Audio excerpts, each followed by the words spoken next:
is an instrument we all use. In fact, probably it's the most powerful sound on the planet. On one hand, it can lead to wars. On the other hand, it can lead to love. And yet, many people, when they speak, people don't tend to listen to them. Why is it so? It is just because not every time do they sound impressive enough. Hey go-getters, this is Shweta Sharma. Welcome back to my channel, and this session on how to introduce yourself is an extremely important one, since it opens up the windows to the endless roads of professional and personal connections. Learning to be able to introduce ourselves is an incredibly important art. We generally face these questions of introduction or tell me about yourself when we're going for a job interview, or if we land into a new job, we have to meet new people, or if a manager takes us to a different team and we bump into a pool of new people, or if you're going out for a party, or if you're attending a wedding. Everywhere, on and off, we meet up new people and wherein we need to tell them about ourselves. So this session on introduction is an extremely important one, wherein developing the language skills and important articulation of your ideas is an extremely crucial portion to persuasively create your introduction to be able to impress outstandingly.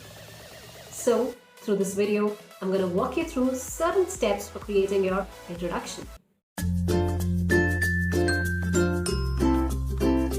So the strategy to develop an impressive introduction rests upon the three W's: who, where, and what. Who refers to the name of the person who is introducing himself or herself. For example, there is a guy, Peter, who wants to address the crowd. So he would say, "Hi, I am Peter," or "Hello, I am Peter." That is, the name of the person is always prefixed with a greeting. The greeting should always be hello, hi, or good morning, or good evening. For example, he might say, "Good evening, this is Peter here. Good morning, this is Peter here," taking care of the hour of the day it is. Also, we cannot say, "Hello, myself Peter here." Now, myself is grammatically incorrect. So we should always avoid the usage of myself here. It can always be I am or my name is, but not myself.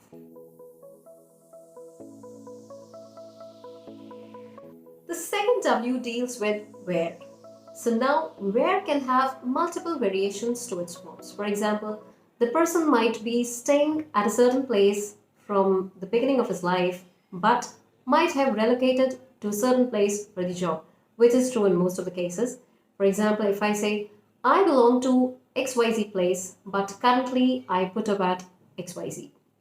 That means I might say that I have been raised in certain place, but right now I put up at so-and-so place.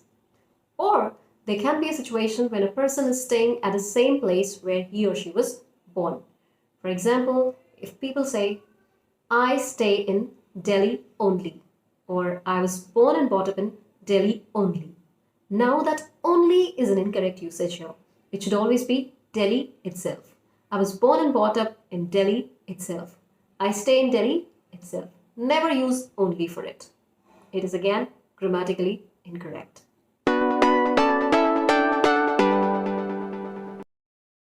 Now the third W deals with what. Now this is an important question when it comes to introduction. What do you do? Generally, when examiners or interviewers question you on what do you do, people tend up misinterpreting the question and answer it like what do they do in life in general. But let me tell you, this is a question which actually points to what exactly do you work as, or what kind of projects have you worked in the previous organization, if it is an official question or a formal question. If it is a question in general, wherein people are questioning in general, how do you spend your time or what do you do, then it might be taken differently as a hobby. But if it is a formal question, let me tell you, do not make a misinterpretation of the question, answering it as if you deal with it as a question of what do you like to do in life. Answer it to the point, very specifically related to the job description. Again, I have tried to create a video on the same, as in what exactly do you question when it comes to the questions like tell me about the project or what do you do in your organization. And the link to that video is there in the description box. You can have a look at the video if in case you need to for a formal interview. Otherwise, in general, if it is a question of what do you do, there are two things you can refer to. If it is the occupation, you can say, I work at the organization as your position. Or if you are studying, you can refer to your qualification. For example, if I say, Peter works as a software engineer in Facebook. Now, this in Facebook is an incorrect usage. It should always be, Peter works as a software professional at Facebook. In is grammatically incorrect. Now, if in case you are still graduating and you don't have much to say about what do you do, you can say, I'm about to complete my graduation, or I'm almost done with my graduation in so and so subject. Or you can refer to, I am currently pursuing a course in so and so subject. So these three W's would definitely help us to carve an impressive introduction, but to make those impressions more impressive, it's always good to add something more to it. That is, we can always suffix our introductions with some kind of hobbies we like to generally spend time with. For example, if you are questioned, how do you spend your free time? Or what is your favorite pastime? Or what are your favorite hobbies? Or how do you spend your time at home if in case you're free? The answers to these questions are always lying in your hobbies. Your hobbies can be you like to read, you're an avid traveler, an avid reader, or you may be simply liking to sit at your home and Netflix, or maybe you like to cook, you like to taste different foods. It could be anything. But the only thing is that to sound more impressive, it's always good to give a justification to your hobbies. That is, for example, if you say you like to read, you should have some authors on your mind you can share the experiences of. In case you like to travel, you should be able to justify your traveling portion with some kind of experiences you had recently or in your life. For example, if I say I like to travel and if I share that experience of rafting wherein I also went for a cliff jumping, I think my introduction might sound a bit more impressive. On the other hand, if in case we do not have much knowledge about our hobbies, for example, if I say I like to watch football and the questioner and the examiner or somebody who's listening to me says, oh, who is your favorite footballer or your favorite player?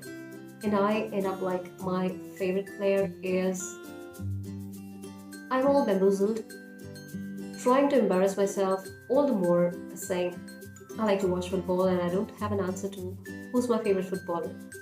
In that case, it's always good to save yourself from such kind of embarrassing situations. That is, always try to sound authentic so that whatever you say sounds more justified if only you have the right examples to justify them. So, introduction to our hobbies definitely make our introductions more impressive. So I hope you like this video, and if you really liked it, please do like, share, subscribe and comment. Thank you so much for watching. See you in the next video.